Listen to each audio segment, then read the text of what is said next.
Welcome to Your College Bound Kid, a podcast for parents, college counselors, students, and anyone who wants a weekly deep dive into the world of college admissions.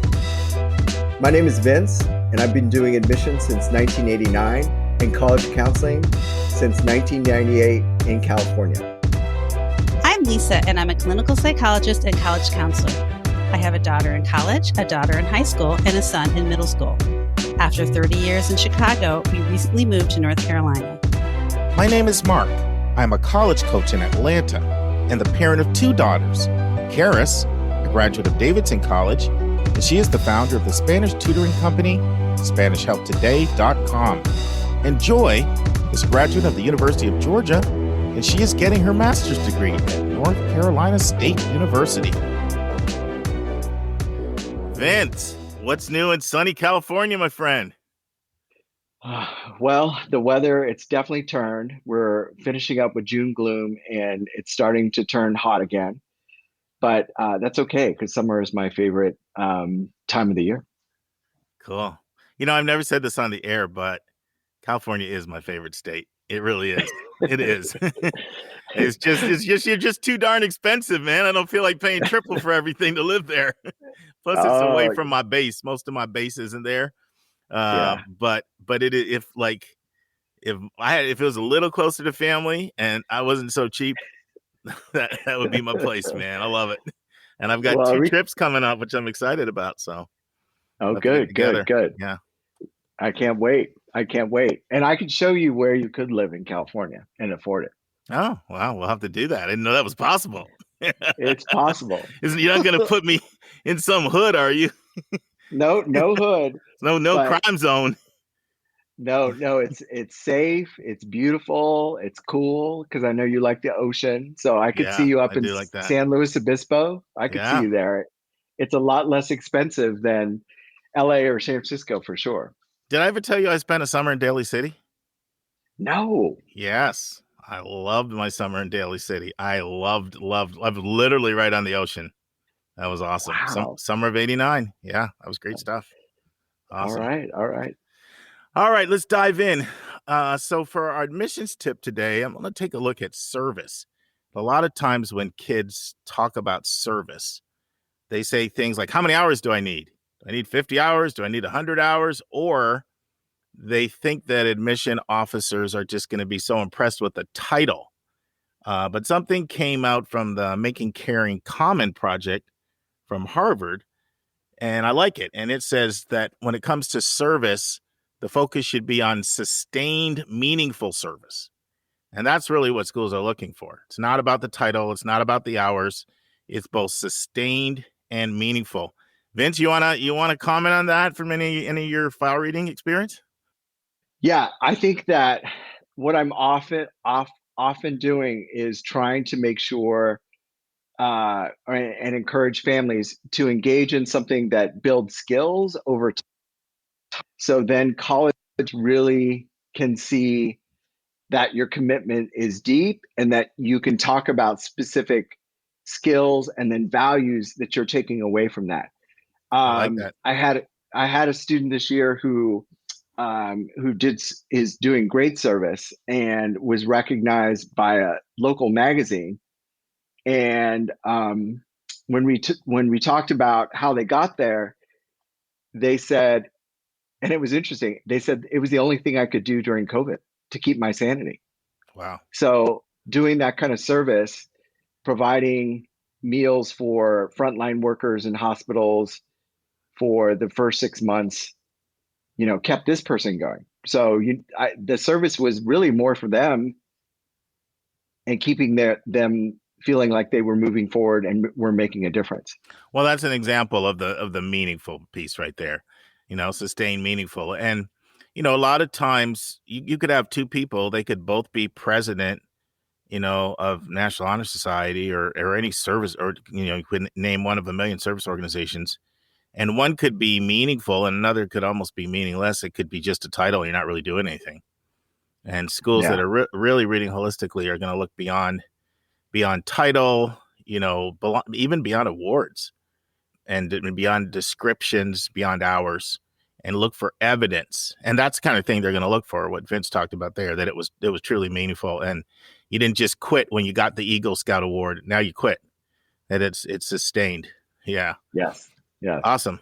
All right. The admissions vernacular today, the word is co-curricular, which is really just a term, really means extracurricular, right? You co-curricular, extracurricular, they're kind of used interchangeably. We always talk about extracurricular, but sometimes I hear co-curricular. Sometimes I hear people use those differently, but for the most part, I hear them used interchangeably. What about you, Vince? Yeah, my experience, I've used both. And I remember the first time I heard co-curricular and I thought they were misspeaking. No, it's funny because I mean, that's why I had it as a word, because extracurricular is probably used like 98 times for every 2 times you hear co-curricular, right? Yeah. So it doesn't surprise me. That's funny though. So I thought, well, maybe it's an old-fashioned term for extracurricular. I don't know the origin, but that's Sure. what, once I realized it was a real word, then Yeah. I thought, okay, Funny. maybe that's funny. what it was. Good stuff. And our big number is 3,788, and that's how many transfer students UCLA accepted last year Nice. of record. Now, compare and contrast that to Princeton taking 40. Now, I know UCLA is bigger than Princeton. It's a little bit less than 6 times the size. If you look at the undergraduate population of UCLA versus Princeton, about 6 times the size, but 6 times the size, but about 100 times the number of transfer students. And I use that specifically today for a big number because that is a good segue into our article for the day, which brings up that stat. I actually pulled it out of the article. And now it's time for Hot Topics in the News.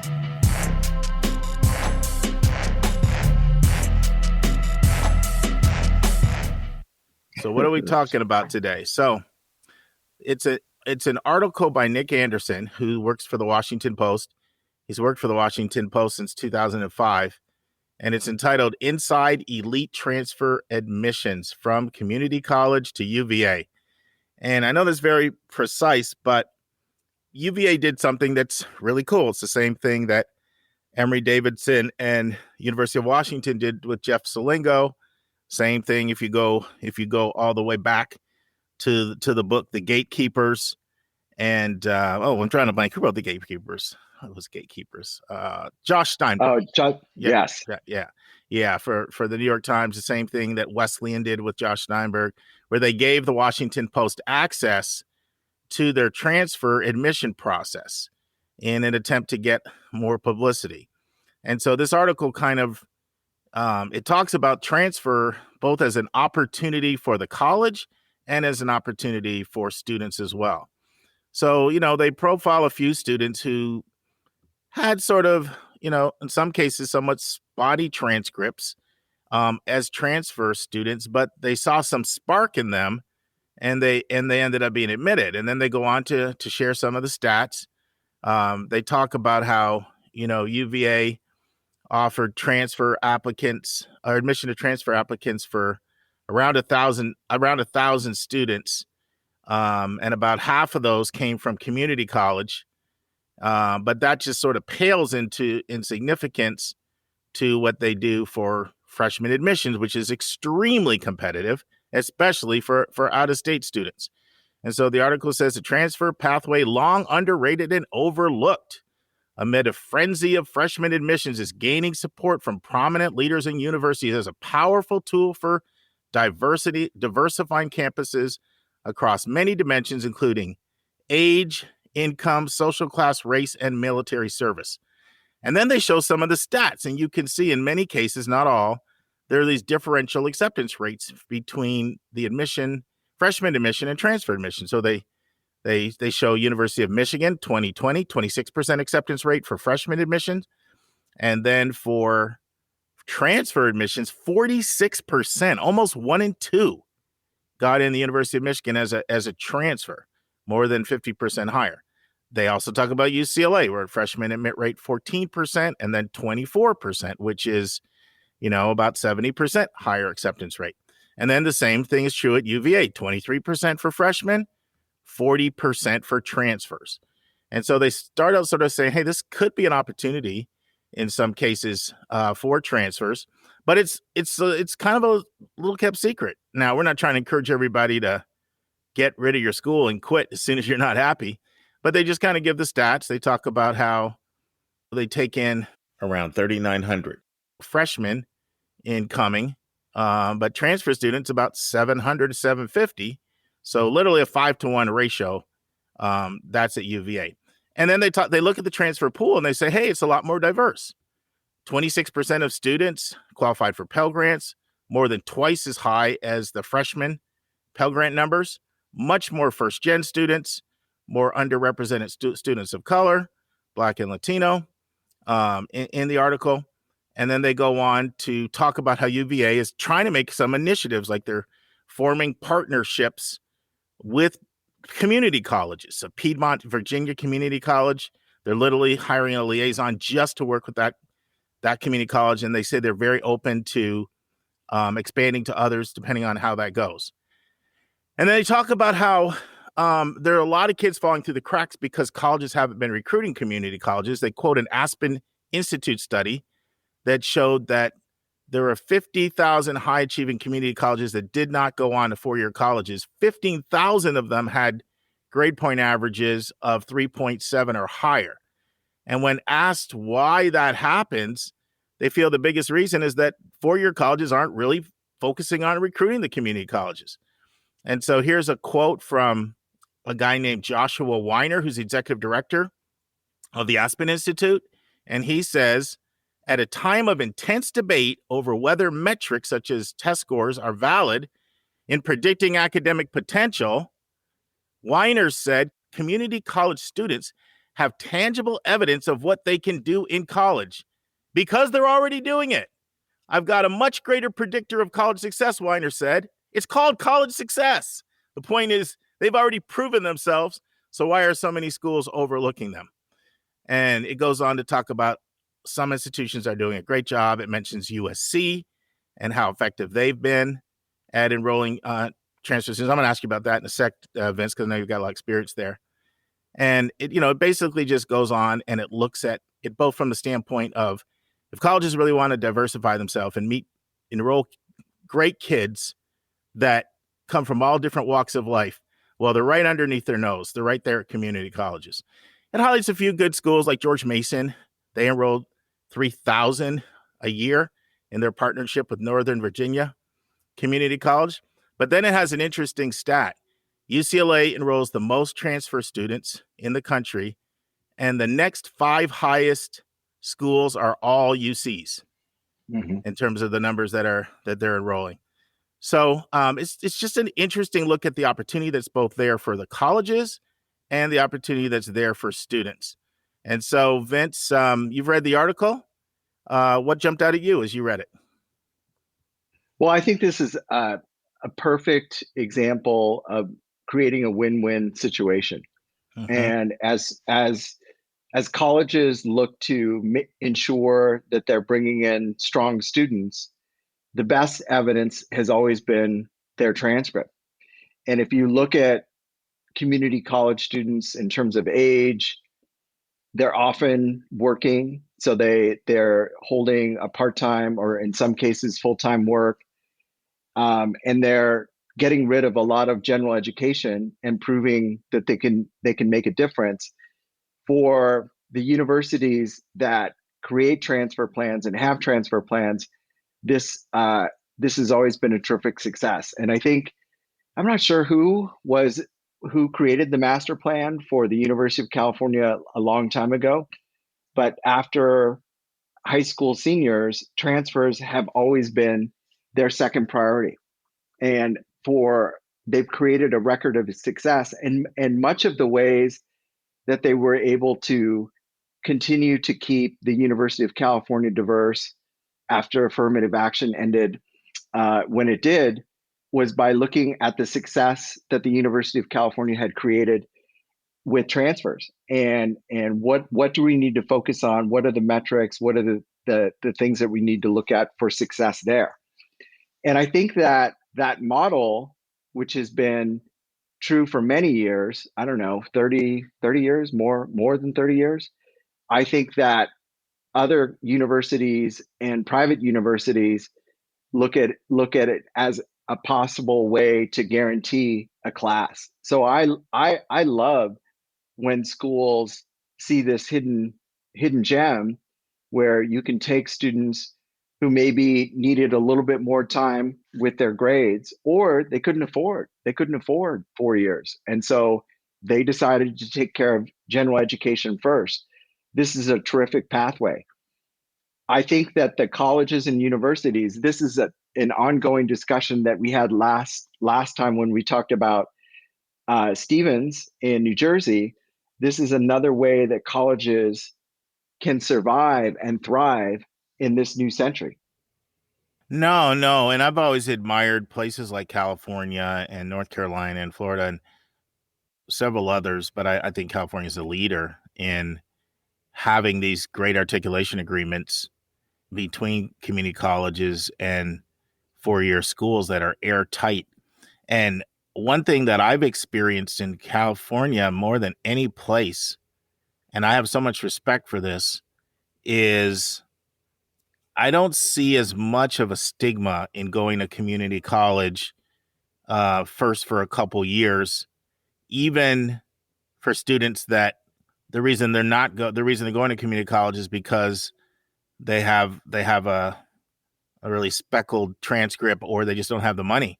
Like I will talk to students that will say, I can go to community college for a couple years and have a guaranteed pathway into one of the Cal schools. Yeah. And I'll hear that from, sometimes even some affluent families and certainly families with above average income.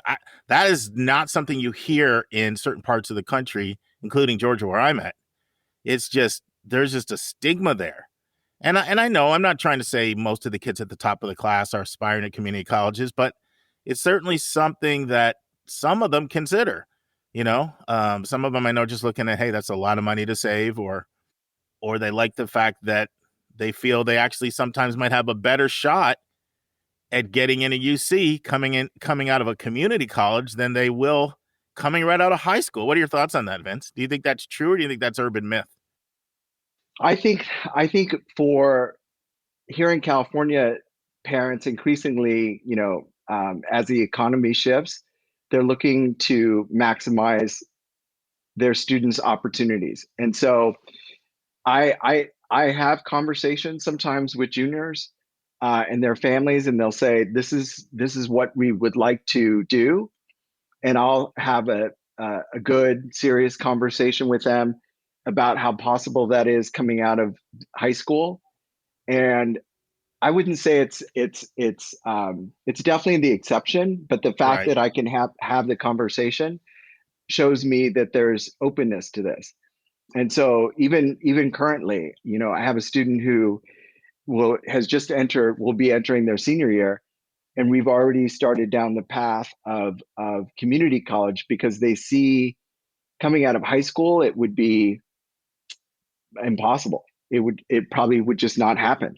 So for them, it takes the pressure off of what's happening during their senior year and allows them to move forward. I think in Virginia, and especially Princeton, I remember the years at Princeton, 7 years in a row, they didn't take one transfer. They'd send the money back, say, we don't take anybody.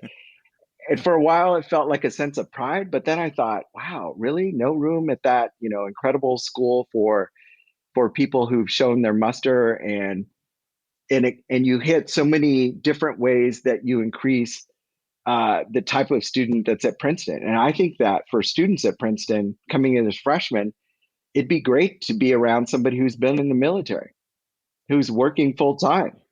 Yeah, the good news is while Princeton was at 40, there's a new initiative to hit 100, and there's a special focus they're trying to put on military, because sometimes schools do that where they say, okay, we're going to make prioritizing the military, like Chicago did that this year, and different, that happens when people take a look at who's in their student body, who's not in their student body, what do we need to round out our student body, and that could be one demographic, as could many others. Now, what's your experience with USC? Because USC has such a reputation for being a very transfer-friendly, highly selective private school. Has that been your experience as well? Yeah, USC wants to be full all the time. Mm-hmm. So USC has January admission for or spring admits for freshmen, and all they had to do was look at the CSUs and University of California and see the success. And it wasn't difficult for USC Occidental to create transfer programs where if you take these classes, and what's great is if you go to the USC website and you look up your major from whatever college you're currently at. Now, I will say, like the University of California, USC gives priority to community college students because if you're already at a 4-year university, they feel that you have the opportunity to do something there, and they understand sometimes that doesn't work out. But for community college students, they see that as a valuable resource. So they also give a thumb on the application of students coming from community college. So if you can look up on their transfer agreements, and they'll show you the classes depending on the major. So it's such a great resource. And USC for a long time that they've used transfers to make sure that USC is always full. No, and you said something really important, which is, and I think it's something we don't talk about enough, but one of the things sometimes, particularly highly selective schools, like to do when they're looking at an applicant is ask the question, how could we use our resources to change the trajectory of the student's path? Yes. And that's when sometimes if you're looking at a 4-year student, that particularly if they're in a school that feels pretty well resourced versus a community college kid, sometimes the mindset can be, we can make a bigger difference in this student's life because this other student is already at a well-resourced institution. Mm-hmm. And I think that's something that people don't think about. It's not the only factor, but it is one factor that goes into looking at kids. Like, could we maybe change the trajectory of this person's life? And the other thing is there's a diversity that community college students bring. Not only a lot of times, sometimes you get more non-traditional students that are older. You get a lot of students that have had to hustle, that might have worked 30 hours a week, waiting tables or doing DoorDash or Amazon or all, you name it. And, it was a couple months ago, Dave and I discussed our news article about how Amherst was starting to recruit community colleges. And it's interesting because, started out with a grant that they had gotten from the Jack Kent Cooke Foundation. And then when the grant expired, there was a decision, okay, are we going to phase out the program? And literally the faculty demanded. They said, these kids are bringing something to my class that you're not bringing in through the admission process. And I see this as a trend. It's just in its nascent, incipient stage right now. But I see community colleges getting hot as a recruitment tool. More and more schools. I mean, California's been doing it for a long time, but you guys are just kind of way ahead of most of the nation on this. They're just like you said, there's large, especially highly selective schools on the East Coast that almost had a stigmatized view of community colleges, and increasingly schools are being forced to not have to just rely on 18-year-olds. I heard an amazing stat this week from a very reputable person. I was going to use it in my big number, but less than 20% of new college students are recent high school grads, like 17, 18, 19-year-olds who are living residentially.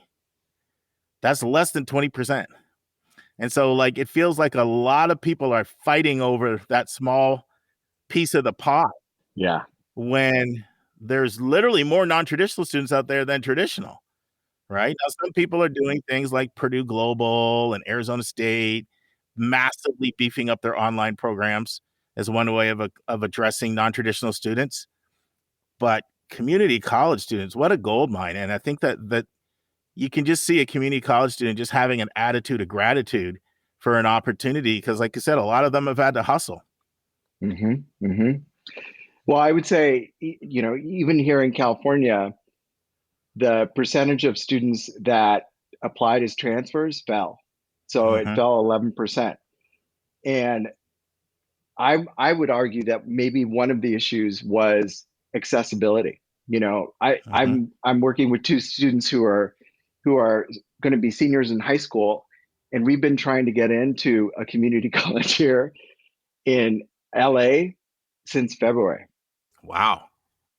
So they're online, don't come to us, COVID, all those barriers, I think have made it more difficult. And then being online all the time, most of the time, has driven those numbers down. So I think as colleges look to recruit more students from community colleges need to be prepared to meet the demand and make the process of getting in, whether it's a high school student or a new student or an ESL student or first generation or all of those things, accessible and easy to do. But you're absolutely right that this segment of the population, as you try to make sure that you're offering an opportunity to many people, community college is increasingly going to be some place to look for some excellent students.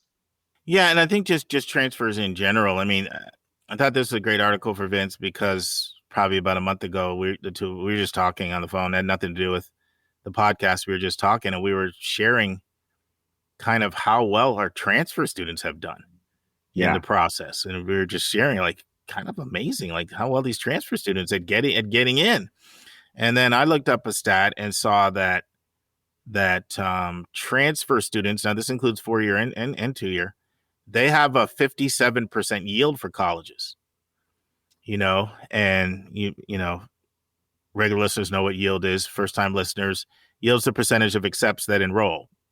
So school accepts 100 kids, do 90 enroll, do 10 enroll, do 50 enroll. That's 90%. If 90 enroll, 50% of 50 enroll, 10% of 10 enroll. And that drives the bus in admissions because all your planning has to be based on projections, your budget, everything. You're trying not to over enroll because where do you put the kids? You under enroll, where there's your budget and there's your job. You Mm-hmm. get Mm-hmm. canned. So so this is very delicate trying to figure this thing out. And yield has been increasingly dropping. This is a little bit of an oversimplification, but not too much. Schools in general used to get close to 1 and 2. Now it's closer to 1 and 3 over a 20-year period. Now the numbers are all over the place, but I notice even like the biggest brand names, like, Harvard and Stanford always go back and forth for the highest yield. And it's usually 81, 82, 83, 84. Now I'm seeing numbers like 68, which is most schools would die to have that. But even those schools, their yields are down. And you can understand why. The more people here, it's harder to get into college, the more applications they cast. I was talking to a friend at a school-based counselor, and they said their average number of applicants went up 3 per kid from last year to this year. In one Yeah. year. Yes. In 1 year, they went from an average of 14 to 17 in 1 year. And so the more kids here, it's hard to get in. The more they say, well, let me cover my bases by casting a wider net. And especially if they're using a form like the Common App or UCs, it's easy to check a bunch of boxes, especially if the schools don't have a lot of college-specific essays and custom questions. And then, so what's that mean on the school side? Now, instead of having maybe before, whatever your numbers were, 1 in 7, 1 in 9, 1 in 11, 1 in 15 chance, then your yield's going to go down because people are applying to more places. So then schools look for different ways to try to protect that. And if transfers are going to have a close to 6 and 10 yield, that's going to make them more valuable to a college once they get hip to that. Yes. Yes. Well, if you look at transfer admissions right now, it's sort of what it used to be with senior admission. So you had students applying to 6 colleges. I don't have transfers who are applying to 18 places. Yeah, I agree. It's their focus. They're not, That's a good parallel because they're usually like 3 to 7, Yes. kind of in Yes. that range. Yeah. Yes. They finally they've been through it. Maybe they've been through the grind. They're like, I don't want to do that again. I'm going to listen this time. Or for the first time, if I I get a lot of transfer students, or I work with a lot of transfer students who I didn't work with the first time through their process, and so they want to be very focused, and their lists are much smaller. They realize they can manage the process better. They connect better. Those schools are interested in interviewing them. So for colleges, there's a rich community of students who they could draw from, and maybe some of the issues that they're concerned about, 17 applications versus 3 to 6 is a big deal. And another thing, and this, Vince, colleges respect college transcripts, I feel, more than they respect high school transcripts. Yes. And some of that is, now this is particularly if someone's lived away from home, they also get to see, how did you handle independence? You lived away from home. We know mom wasn't breathing over your neck, doing all your work for you. And you still have a great transcript and great grades, and you got some teachers that'll vouch for you. Okay. That's meaningful. That's significant.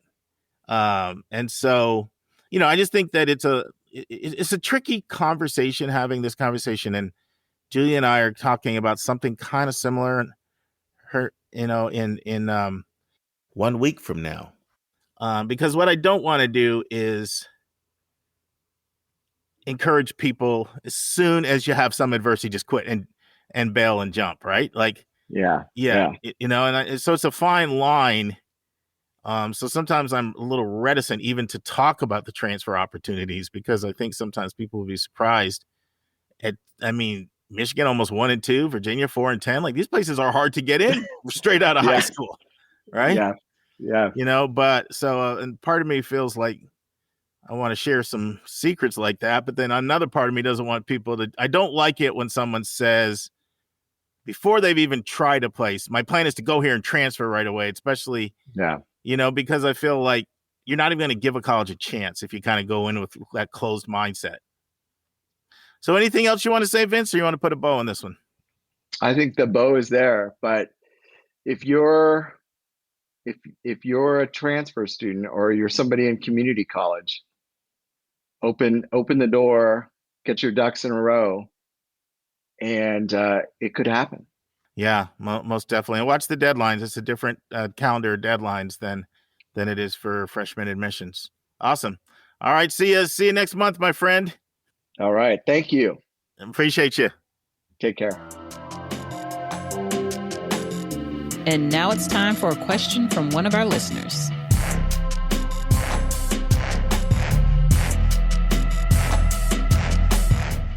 All right. I am here with Lisa. Hi, Lisa. You're back from Asheville and everywhere.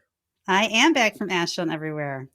So in a second, I'm going to ask you for your impressions of UNC Asheville. But before we get to that, I want to share one more thing I think would surprise people if they were in admissions, and that is how much disagreement there can be from admission officers over a lot of things, but in particular essays. Essays is kind of like looking at a painting. Two people can look at a painting in an art gallery, and one person can think, look at that incredible, stroke of genius, and someone else can think, oh, that's an eyesore, and that can happen with essays.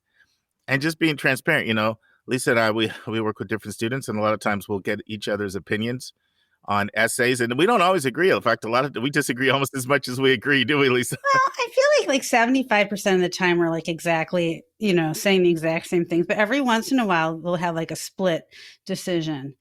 Yeah, that's probably fair. Probably about 1 out of 4. Mm-hmm. And that's probably really similar to how it is in admissions. And a lot of times what happens with an essay is really almost like a substitute interview, like in a sense, right? Like you're spending time interacting with the person, and it's filtered through your individual preferences a lot. And so it's like, if you would like to hang out with that kid based on what you read, then you'll have a real instinctive emotional gravitation in that direction. If it kind of leaves you with a meh feeling, or there's an adverse reaction, then you'll have a little bit of a different reaction.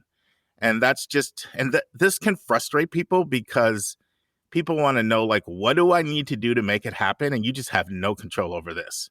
You do Yeah. not know who's going to read Yeah. your file. You do not know whether there'll be that kinship sort of between you and that kind of kid.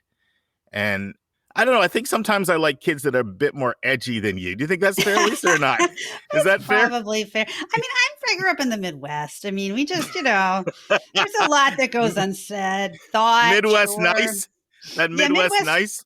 Fake nice, maybe, I guess is more the thing. But I tend to like more like the sentimental ones than you, I think, Yeah, I like sentimental, but I like kids that I think can be movers and shakers, that I think that I see something in them that, oh, you can come here and you can rock it and crush it. And I can see I see that energy for something in you, where I see that you'll either be a self-starter, or I can just see where you'll get plugged in.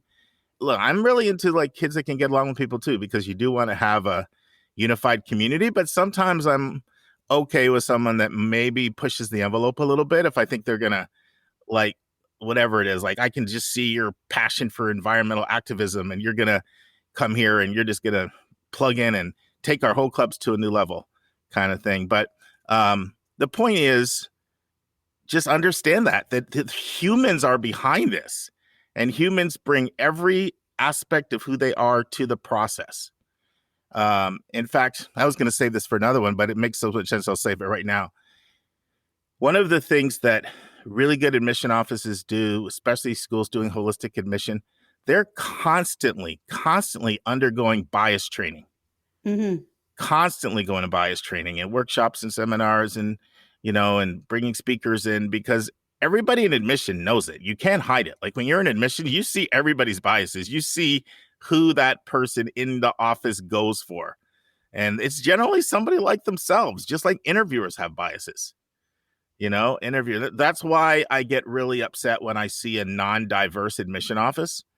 And I mean diverse in all sense, because what more astute admission offices do is they recognize that we all have our own proclivities and biases. And so the best way to handle that, besides bias training, is to staff it. Right. And so you take a look at who all your students are in your student body.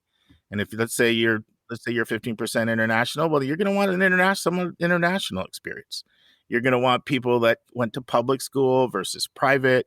You're going to want to see people that grew up in rural environments versus urban and suburban environments. You're going to want people of color. You're going to want athletes and artists. You're going to want a little bit of everything. Obviously, it's harder to do that if your office is like 4 people or 3 people, right? It's easier to staff it when it's bigger.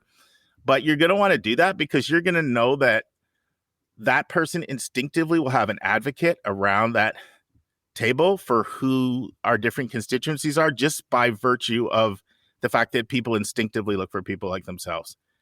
Thoughts on that, Lisa?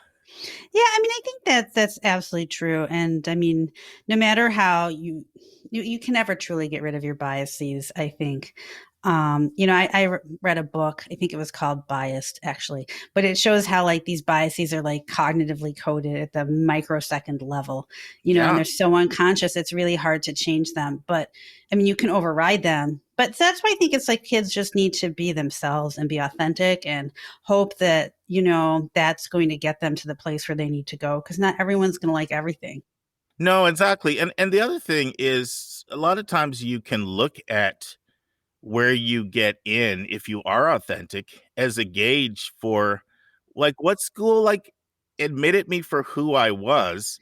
Right. Didn't have to like put a facelift on to try to get in. They wanted me for who I am. And that's kind of a good indication, right? Like, you shouldn't want to have to sort of put on airs to be admitted. Mm-hmm. So anyway, this is what I've been wanting to talk about for a while. And I know we've touched on it tangentially before, but it's just something that would immediately become evident. If someone was to go into admissions, they would pick this up, especially during file reading time. They would pick, and it's not just essays, to be honest, it's how people react to activities lists. I remember when I had Brandy Smith on our podcast, it was one of our first episodes, and Brandy has done admissions at quite a few places, and a real nice assortment of places, like small and large and selective and non-selective and private and public. And then she's also in college counseling at 2 places.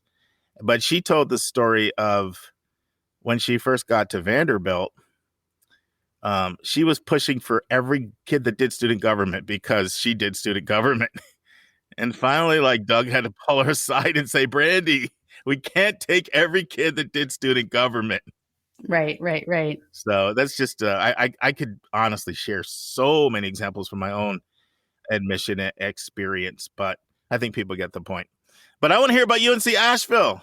Right. No. So I went to UNC Asheville with my 2 kids in tow, 14 and 10. And it was really, really hot, but they managed to make it through the whole tour. And I think got a positive impression of it too. So UNC Asheville is a predominantly undergraduate institution, and it's part of the UNC system. And it's one of the schools that they keep intentionally very small. So there's 3,000 students approximately at UNC Asheville, and it's really functions like a public liberal arts college. So, you get admitted to the school, you can take lots of different courses. They have, a lot of majors, and you eventually specialize, but also you're going to get a really great foundation in things. And I just felt like, the campus was a lot. I didn't know what to expect. I'd done a drone tour with one of my students because we like to do YouTube drone tours together. Hey, whatever floats your boat. It looked way better, from the ground than it did from above. I got to tell you, it's a beautiful campus. Lots of beautiful plantings. You're in a city, you're a mile from downtown, but it's really encapsulated. It feels very private, like, you're definitely on a college campus. The buildings are, I would say, they're sort of like modern, not modern, not, traditional, just sort of maybe, I don't know, 1980s kind of square buildings, but there's nothing wrong with them. They're perfectly lovely. Everything's kind of unified. It all goes together. And so the campus is really nice. And the students that I saw seemed really happy, which is always something that I like to see. But it's like a little gem. I think they have a 70% acceptance rate, and that you can get a really great education. And I think out of state, it tops out at $40,000. And they do give merit aid. They have an honors college, or an honors program, I should say. So, I just thought that, there's a lot to recommend this school. I honestly felt like the admissions office wasn't selling it enough, and maybe the people there didn't really realize how special it was because they didn't have frame of reference like you or I might have looking at lots of different colleges. But I thought it was I liked it a lot. Thomas thought he's been on a lot of college tours. He thought it was very good, had no complaints, except, he wants to go into marine biology now, and it wasn't near an ocean. So that was his ding on that one. But, such as that. Sonia liked it. It was good. Yeah, I did a college spotlight on it. You might want, for those interested, you might want to go back and check it out. So this is not a college spotlight, what Lisa did. This is just a visit feedback report. Mm-hmm. Yes, but that's what we call that. Yeah. And I also did a recommended resource, and this is a long time ago, so I don't expect people to remember it, but it was a website, coplac.org, COPLAC. And basically this is an organization that's dedicated to public liberal arts colleges. And I think they're one of the biggest underrated gems out there because you get the small classes that people pay big bucks for and the access to professors, but you're getting it at public school prices. Absolutely. Yeah. And this is one of the fantastic gems. And you also get some nature there too. Oh, they have a huge office that is just devoted to outdoor trips and outdoor activities. And, you can schedule and you can go on like a kayaking trip for $5, or you can go hiking. And of course there's, you're right by the Blue Ridge Mountains. You can hike, you can bike, you can kayak, you can fish. I guess you could probably hunt things. I don't know so much about that, but there's a lot of options right in the area, and they really try to get students in touch with nature also. Did they talk at all about the honors college and how students do a capstone project, and a lot of 65% of the students do research? Right. Yeah, they talked about the research component because, I mean, the professors do research, and there are no graduate assistants because there are no graduate students there. And so the way they do it there is you go and you talk to a professor, and they're more of a research mentor. You develop your own research project, and they walk you through how to do it. So you're doing something that truly interests you, and you're not kind of like fitting into some niche that a professor has that you may or may not like. And, I asked the tour guide about the honors program because they did not mention that. She was in the honors program, and she said they do a capstone project. You have honors courses, but it's kind of loose in that there's not special housing. And you kind of feel like you're integrated into the community as well. So she felt it was kind of like the best of both worlds sort of thing. And that's what you typically get, because you don't really need honors colleges at typical liberal arts colleges, because Right. they're so small already, and you're already getting a lot of the things that that's supposed to provide. But the capstone projects, the research, the access to professors, that's one of the things that I know impressed me about their honors college. But Asheville is just a really nice place. What do you want to say just about the town, Asheville, Lisa? Well, I really liked Asheville a lot, quite a bit. And I think to me, it's kind of an example of what good zoning and planning can do for a city. Because, Asheville, apparently in 1929, the people of the city of Asheville held the most debt of anyone in this country. So Asheville was incredibly depressed for decades. And so no new buildings were built downtown after 1929. And then the 70s rolled around and things started to look a little better in Asheville, but they decided they wanted to keep their own, the old buildings. So all the houses, there's so many beautiful neighborhoods with historic houses. You can't tear them down and put something else up. So they really protected all the downtown buildings as well. And the other thing that I really liked is that they don't allow any chains, no Starbucks, no, Banana Republic. So there are no chain stores or chain restaurants of any kind. And so it opens up space to have all these really cool stores. We walked through, the kids kept trying to lobby to get champagne, but I said no, like a champagne used bookstore, which was fabulous, and it was very popular. All these sorts of people were sitting down, reading books, drinking champagne, and just, like really cool art stores with local artists. And I think it's really nice.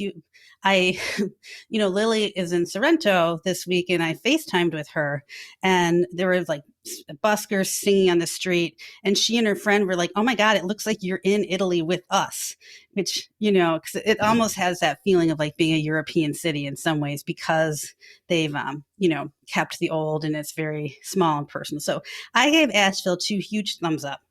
Yeah, I don't know if I told you this, but I used to take a trip there every year. I used to grab a bunch of students, and we would go to check it out. Like, how far is Asheville from you? 3 hours? It's 4 hours, I would say. So this is going to surprise you. It's 3 hours and 40 minutes from my house. Well, see, that's where we can meet. Yeah, we could. Or we can just meet at Duke and UNC, which we've done twice in the last 6 months or 8 months. That's awesome. All right, Lisa. So we've got a great question today from a listener. Take it away. All right. This comes from Suzanne from Texas. And she says, I love, love, love your podcast. And we've gotten so much valuable information from it. Our daughter is a high school junior and just starting college tours next week. Her goal is to become an illustrator or sequential artist.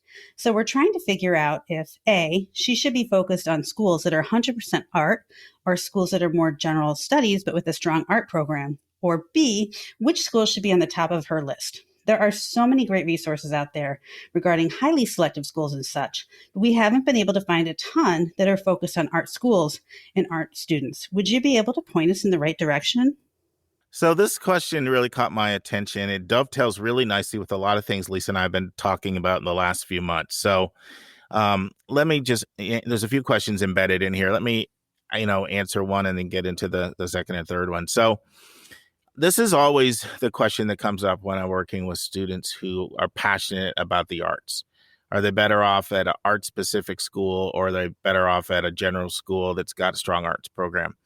And what I've learned over the years is that they have to be beyond single-mindedly passionate about their area to be best served at an art institution. Because I've seen kids that have gone to art-specific institutions and they've really felt they've missed out on some of A couple of things. They've missed out on having more courses to select outside of their discipline, and they've also missed out on even being around sometimes different types of kids, like not just being around artistic kids. So I don't want to make it sound like I'm not in favor of artistic schools. I recommend them a lot, but what I've learned is I like to see kids go to one of the summer art camps that a lot of the schools provide and see what it's like being in an environment. Because there is a kid that's like, oh my goodness, if I could just do this all the time, that's heaven on earth. So, for example, one of the schools I did a college spotlight on, Ringling College of Art and Design in the Sarasota area, like I like to use that because they have really good camps. Savannah College of Art and Design and other these schools have really good camps that you can go check out and go immerse yourself in that experience for a camp, and then come away and see oh my goodness, this is exactly where I want to be. Versus, I think I need more. I need some broader range of courses to pick from. Now, increasingly, these schools are forming informal type consortiums, which is really good. And you'll see it in different ways. Even a school like, now this is not specifically an art and design school, but a place like Ithaca College that's like unbelievable for music. They have partnership with Cornell, or RISD, Rhode Island School and Design, partnership with Brown. And so a lot of times those are kind of the best of both worlds too. If you're in a school that's got a partnership opportunity with another school. But I have worked with some kids who thought that this is all they wanted to do. And then they've gotten there and they have missed, having the broader option. So I like to see people do the summer camps. And a lot of these schools do offer the summer camps. Sometimes 1 week, sometimes multiple weeks. And I'm really big on that for exposure. Any thoughts, Lisa? No, I mean, I think that sounds like a great idea because I too know a number of people who, love art and have gone to art school, but then decided they didn't love it that much or didn't love it in that kind of way. And so, there's a lot of transferring out, I think, that can happen. And so going to one of these summer programs is great because you kind of get to try before you buy the big purchase and make sure that's the kind of life that you want. Yeah. Another thing, this wasn't in the question, but I want to add it. You really want to check the financial health of these schools, and we've given a number of resources. If you go to our website, yourcollegebornkid.com, under the resources tab, look under websites and read the descriptions, how you can check the financial health of various schools, because these are some of the schools, not all, but some of them that are struggling. And there's an inordinate number that are in danger of closures and mergers, and so you want to make sure that they're really on sound financial footing. And I don't want to imply that they're not all, that all of them are struggling, because they're not all struggling, but they're struggling at an inordinate rate. And so that's another little tip I would give you about schools. Now, as far as a good source, so this relates a little bit to what Lisa and I were talking about. Another question, another listener sent in a question on this. Maybe it might have, I don't know, the weeks are starting to mesh together, Lisa, but it wasn't that long ago. Remember the person that sent in the question about, are there industry rankings? Yes, I do. That wasn't too long ago at all. Yeah, it was recently. And you and I both said that we, as much as we have a contemptuous view toward overall cumulative rankings, and as much as even individual rankings, you still need to read formulas and there's still biases and they still need to match from you. We do believe that there can be value in looking up some of these, some of these different sites that look at top schools for this. And then one of the things that we said in that discussion is there's a lot of niche rankings out there, niche rankings in particular areas. And one of them that I like for this is called animationcareerreview.com. And so animationcareerreview.com, they do an update at one every year. I wish they would do what Princeton Review does, which is refuse to put schools in an ordinal list and say you're number 7 and you're number 14 and you're number 21. Because you know how I feel about that stuff. Numbers do voodoo on the brain. And it's hard for people to kind of get out of their mind. Oh, this says 21. This was 3. 21 must be better than 3. But I know that generates buzz and gets clicks. And I get the business side of why people do that, even that I still have an issue with it. But they do list their top 40 schools for illustration careers. And one thing that I really like about their list is it does contain a wide arrangement of schools. So you'll have your specialized schools, the RISDs, the Ringleys, the FITs, Fit in New York, School of Visual Arts in New York. You'll see Pratt in New York, schools like that. MICA, a very well-known school, Maryland Institute of College and Design, Cal Arts, Savannah. You'll see all those kinds of schools, but then you'll also see schools listed like University of Miami, WashU in St. Louis. You'll see private schools like that, Syracuse. And then you'll see other like really good public schools that have strong programs. Like one I often refer a lot because for this kind of thing is VCU, Virginia Commonwealth in Virginia, and you'll see your San Jose States.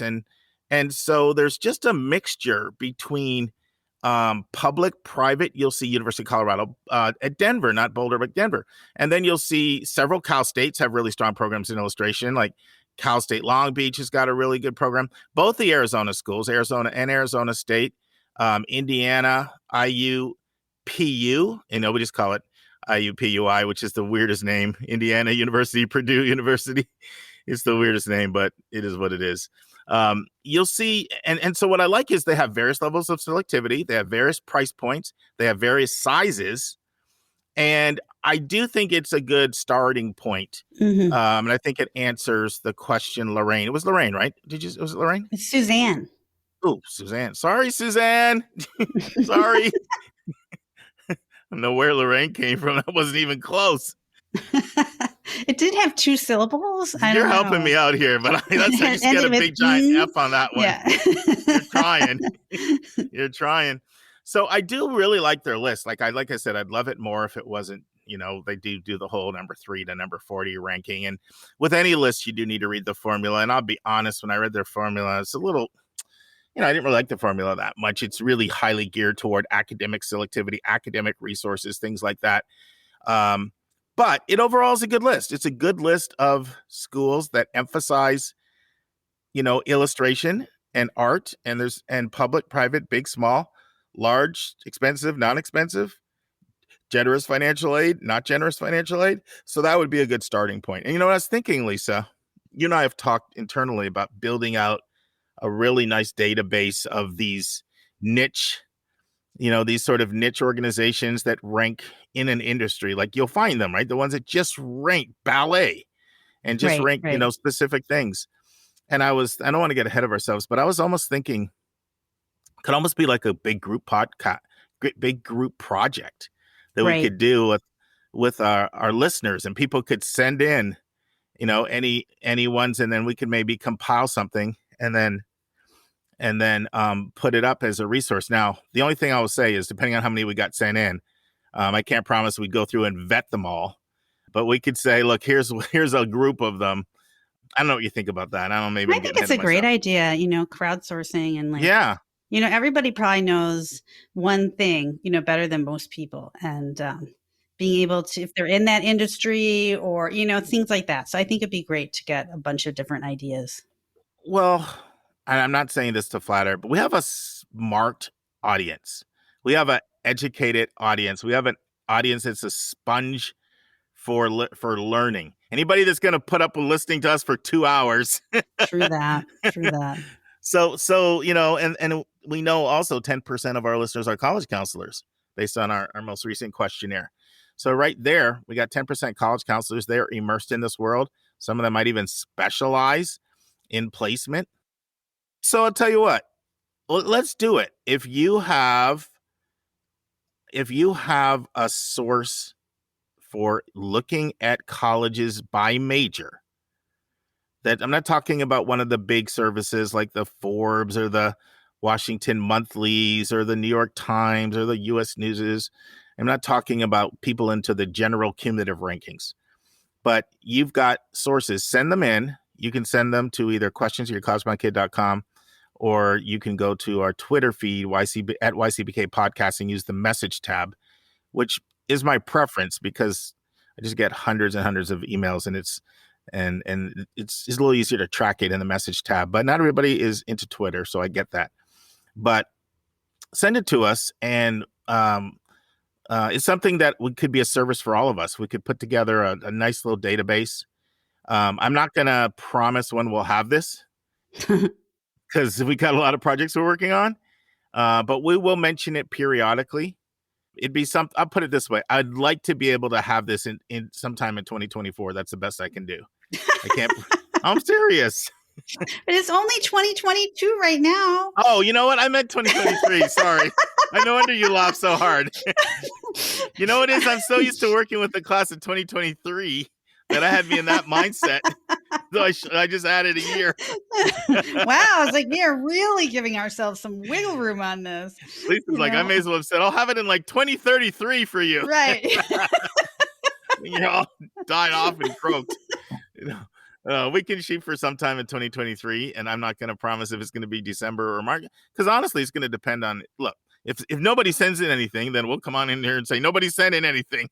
But Lisa and I have been working on this, and also I already planned on reaching out to Susan and Vince and Julia and tap into their knowledge, and because it is helpful. I do find sometimes the niche services can be really, really good ones.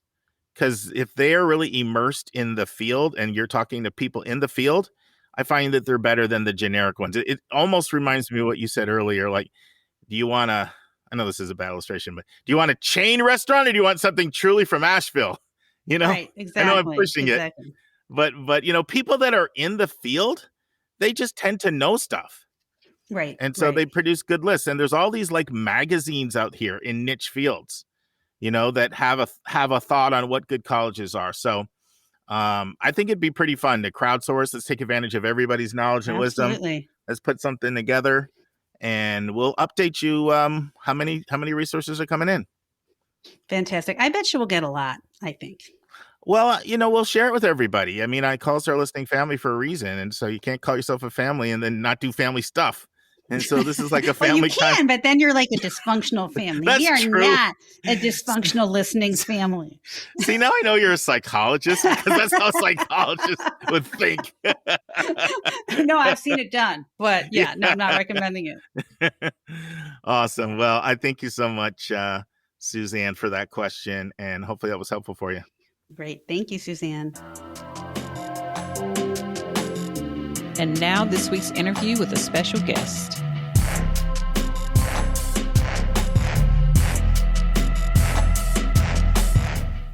Friends, hopefully you heard Sue Corner the last 2 weeks talk about myths for private schools. Over the next 2 weeks, we're going to do a really deep dive into Willamette. And you notice we're moving to this format where we have 3 parts on our Thursday episodes instead of 4 most of the time. Sometimes we'll have 4, but it does allow us to have more depth in the news and more depth in our interview. And this is an example. It's going to be a very detailed Willamette interview this week and next week. And in part 1, Sue opens up by sharing very unique historical role Willamette has played in the region and in the nation. Then she explains what is the hallmark of what makes Willamette special. Sue talks about how the location of Willamette gives it unique opportunities for its students. And she talks about the internship opportunities that Willamette offers students. Sue talks about the different schools that comprise Willamette, and she talks about a couple of very exciting new programs. And Sue talks about how they are navigating their partnership with PCNCA. And then Sue talks about the dual degree and accelerated programs Willamette offers. Listen and enjoy. Well, Sue, that was great last week, and I know a lot of our listeners want to hear particularly about Willamette. I think we teased it out a little bit, but now we're going to dive deep in. So why don't you start with the elevator speech? Or this is fun for me because so many schools ask students to write a why us essay or why the school essay, and this is almost like turning the tables on you and giving you the chance to do the why Willamette. Yeah. It's I will tell you, Mark, I have a hard time with the true, short elevator pitch because as I think I mentioned to you last time, I've been hanging around Willamette in some capacity or another for 35 years. And I love to talk about it. I love. Well, let me say this. I think the best one, sorry for all the other listeners out there. We've had, 90 guests or so. The best one ever on our podcast was done by Christina Lopez of Barnard College. And it was an 11-minute Why, Barnard? It was really good. So take Wow. your time. Okay. Take your time. Yeah. Well, okay. So there's a couple of things that I think are really, really special about Willamette. And sometimes I start, if people say Willamette, I don't know it, tell me about it.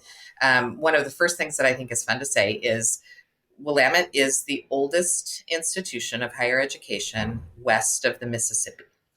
And not everyone knows that, but there's something important in our identity as an institution that has to do with this idea of being first in our region. We certainly weren't the first people in this region, but the first institution of higher learning here in the Northwest. And it's a fun fact just to be able to say we were here early on and have a long history, but it's really also an integral part of who we are as the Northwest, as a place, as a fairly distinctive place in this country started to grow up.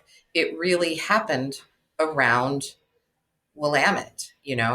We were the first law school in this region. We were the first medical school in this region, which is now OHSU. The first woman to graduate in the region was actually Willamette's very first graduate ever, which I think is is kind of a fun thing to boast. So we established ourselves very early on as this place that was growing leaders. So as business and education and medicine and certainly government, as all of those things were coming into being in this growing region, it was Willamette people who were at the center of that because we were the place of higher learning. So Willamette graduates would finish their very impactful degree here and step out into the world and say, how can I help with what's going on, in this growing region? So they kind of stepped into, or were called into, service of some sort. They stepped in to serve as all of these things were developing. And what I think is not an uncommon experience in the world, that service then turned to leadership, right? You step into something that you care about, you seek to serve, and then you become that person who finds themselves leading. And that became, in great part because of when we were here and just the mindset of this place, that became the kind of hallmark of Willamette: service and leadership. And that continues at Willamette. That's this historic part of who we are, but it continues at Willamette now in the form of our motto. And I have found a surprisingly high level of interest in our motto when I talk with people about this. It seems kind of like a funny thing to talk about, and Sure. yet it's distinctive to who we are. The motto at Willamette is, "Not unto ourselves alone are we born." No nobis solum nati sumus in Latin. Not unto ourselves alone are we born. It's this idea precisely of how are we serving? How are we leading? How are we connected to other people in the world? How are we using the education that we've been provided to go out and have an impact on this planet? On our family, on our workplace, on our community, whatever it might be. And that idea of a motto that we teach our students, on the very first day of orientation when they arrive. They learn the motto in both Latin and in English. And then we ask them about it throughout their entire 4 years here. We keep saying, how are you going to live the motto? What is it going to look like in your life to embrace this idea of not unto ourselves alone are we born? What is that going to mean for you? And they practice it. They practice how they're going to serve and lead in the things that they get involved in outside of the classroom, the club that they found or the position that they hold in student leadership, whatever it might be. They practice that, and then they learn about it in the classroom too. They go into this, depth of rigorous conversation and, study together to figure out what it's going to look like to be a contributing member of society and someone who's going to take their education and actually put it to use in the world in an effective way. So having a heart to an education that began, at the beginning, the motto was established at the beginning of our history.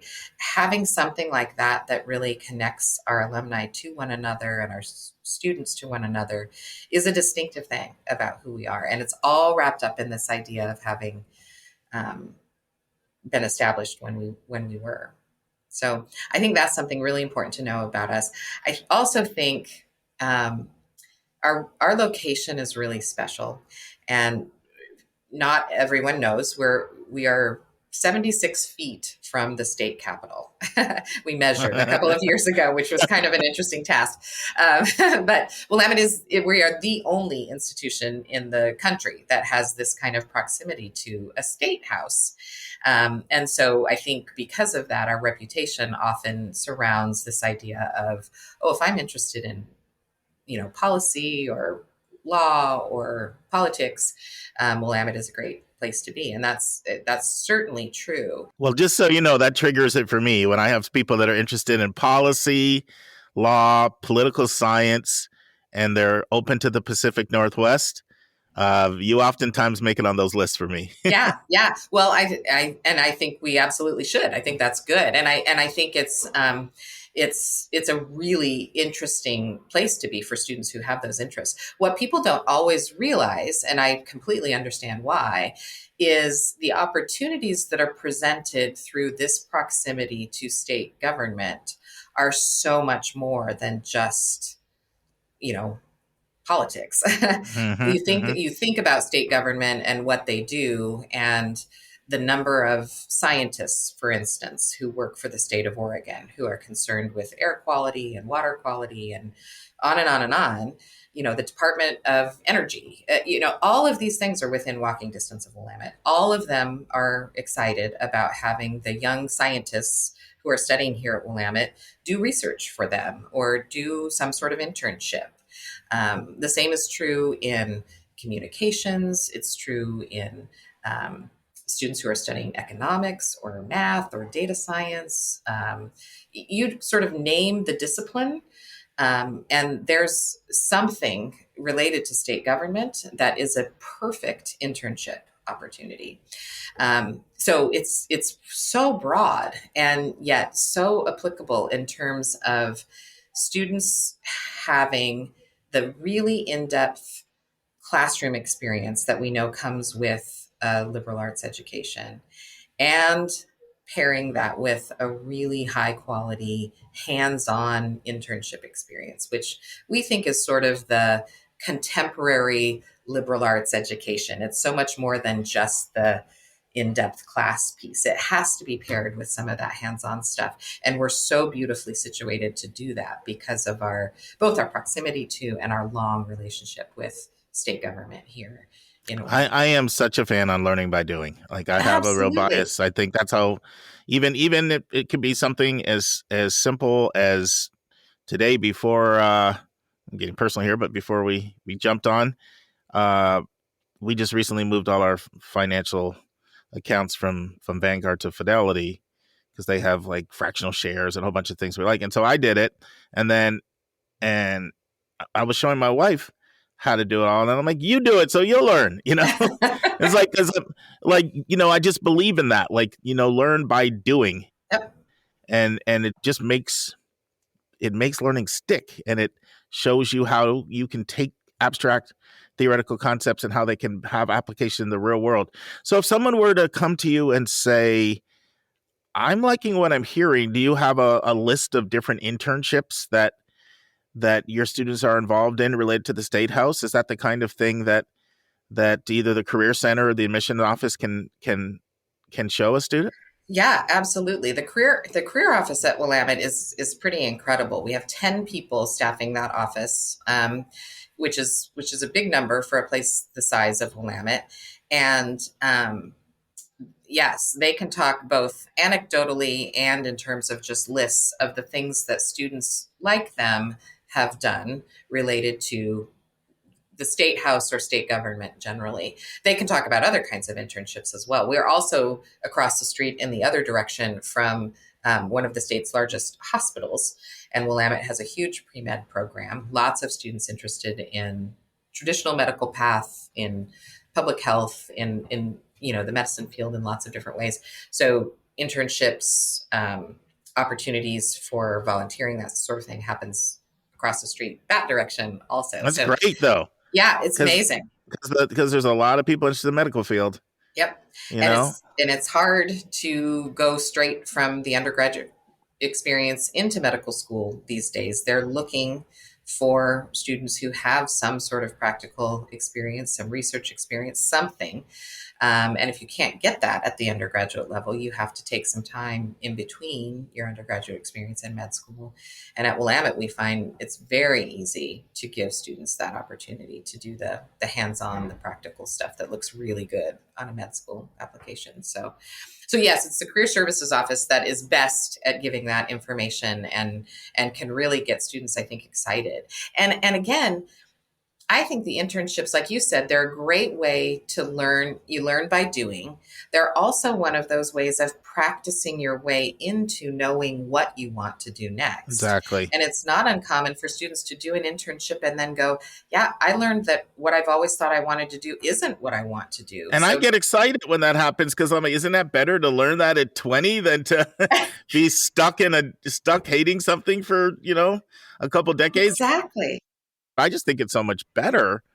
Who wants to have to go back and get another degree or to be stuck in something that you hate?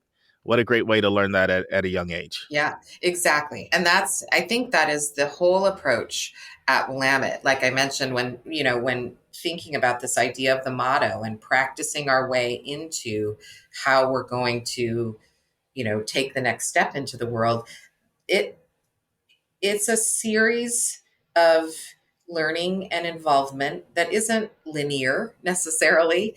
It's all of these different experiences build on one another to help you figure out what you want to do next. And that idea of exploring and trying and learning different things, it isn't linear, and yet it's an incredibly effective way to finish up the 4 years here and then have a very intentional and well-considered next step.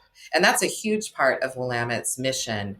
Is we don't want students to finish up their degree and then at the end of their senior year be thinking, oh my gosh, I loved this experience, but I don't know what's next. I'm not sure what I want to do. I'm stressed about that question when people are asking me what's coming next. No, we want it to be a very clear, no, I'm headed to this graduate program that I'm so excited about because of what I learned here at Willamette, or I'm, taking this job, or I'm going to the Peace Corps, whatever it might be. We want it to be a confident, well-considered, well-informed next step. And I think the series of experiences that we're able to give students because of where we're located, because of our philosophy, and honestly, because of our incredible faculty, we have great confidence in it. Let's take a break to learn about Mark's recommended resource for the week.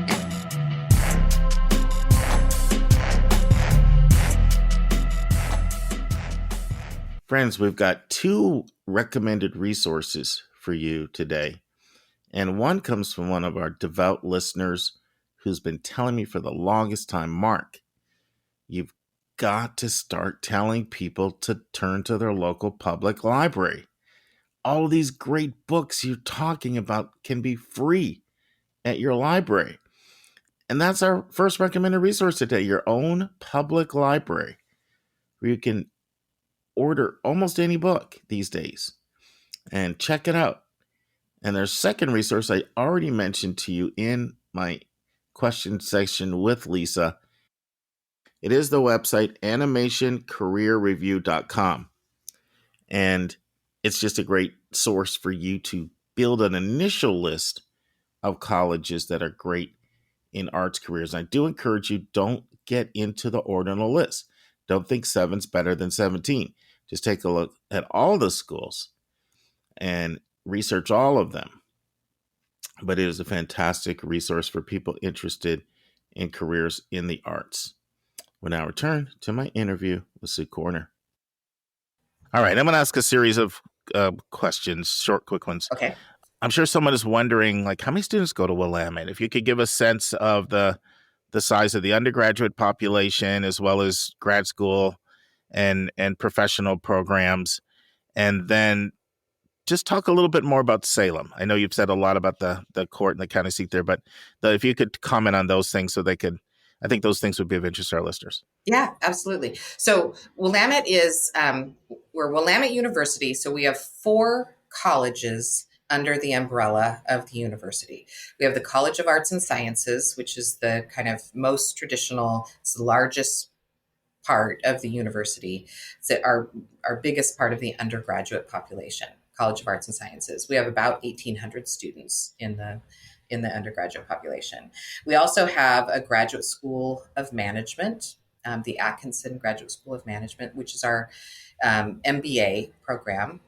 Also has grown just this last year into an undergraduate business degree being taught entirely by MBA faculty. So it's the addition of a business major at Willamette that's pretty distinctive and special because of the caliber of the teaching and the faculty.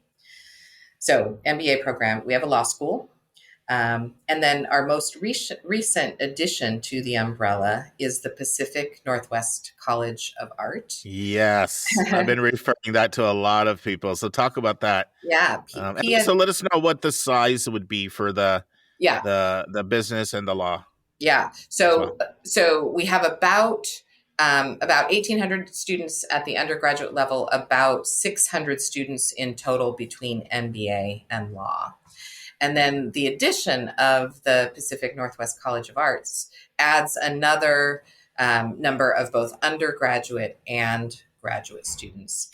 And the addition of PNCA is so exciting. It's an interesting thing to navigate because we're very different institutions. And they're in Portland still, right? So how do you navigate that? Yeah. Well, I mean, it's 2 different populations in some ways, but what we've had traditionally at Willamette, or in the last many years, are some really exciting dual degree programs within our own umbrella. So, for instance, a student who is interested in doing their bachelor's degree at Willamette and staying to do their MBA, they can study anything at the undergraduate level and then stay to do an MBA. And they can do those 2 degrees in 5 years instead of the 6 that it would normally take. Same with the law school. You can navigate both your undergraduate degree and law over the course of 6 years instead of 7. That's a big deal. It is a big deal. It saves time. It saves money. It keeps students here in a community that they've grown to, really love.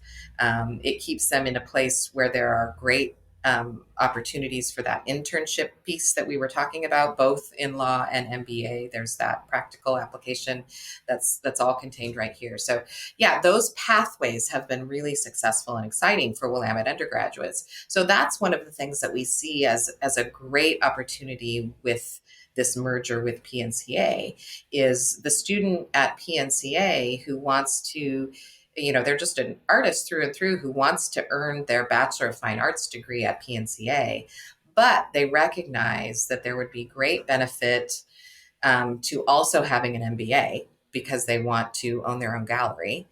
Our goal, it's all still kind of in the works, but our goal is to offer that kind of pathway as well, a BFA and an MBA in a shortened time frame. And vice versa, someone who wants to maybe study politics here, but then has this art mindset and wants to go on and do an MFA because their art instincts are connected to and inspired by things happening in the political realm. Well, there will be a pathway for them to do that. Or the pathway for a combined Bachelor of Arts and Bachelor of Fine Arts. All of these things are in the works because we see just tremendous opportunity for really solid preparation for people to, again, have that impact in the world if they're well equipped kind of across different spectrums. It's exciting to have a presence in Portland. Willamette is located, the main campus here in Salem is located at the seat of government in the state of Oregon, and Portland is the seat of commerce in the state of Oregon. And so now we kind of have this dual presence. That's really exciting. Talk to our listeners more about PNCA. Tell them like what somebody, what majors are offered there, and also like when the merger occurred, because I think there are a lot of people that are not familiar with PNCA, especially outside of the Pacific Northwest. Yeah. So yeah, but go a little deeper on that, because I think it'll get people excited. Yeah, no, it's an exciting thing. And I've learned a lot about PNCA just in the last year as we've navigated this merger. There's been a real high learning curve for all of us, and it's great.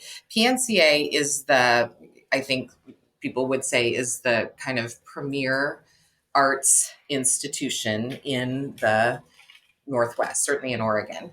And it was the first institution of its kind in Oregon. And Willamette in Salem was the first undergraduate institution to teach arts, to teach the fine arts in any way. So there's sort of this historic connection between the two that has some really nice overlap and ties. PNCA is very definitely an art-specific institution. So while students take some small breadth of kind of more liberal arts curriculum there, it is much smaller than they would take at the liberal arts or the College of Arts and Sciences.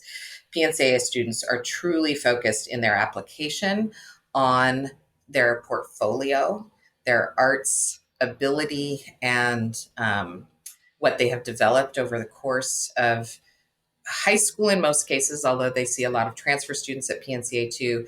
Over the course of time, the art portfolio that they have developed is going to be the primary driver of their admission to PNCA. There really is an expectation that people are coming in with that art ability or base already laid.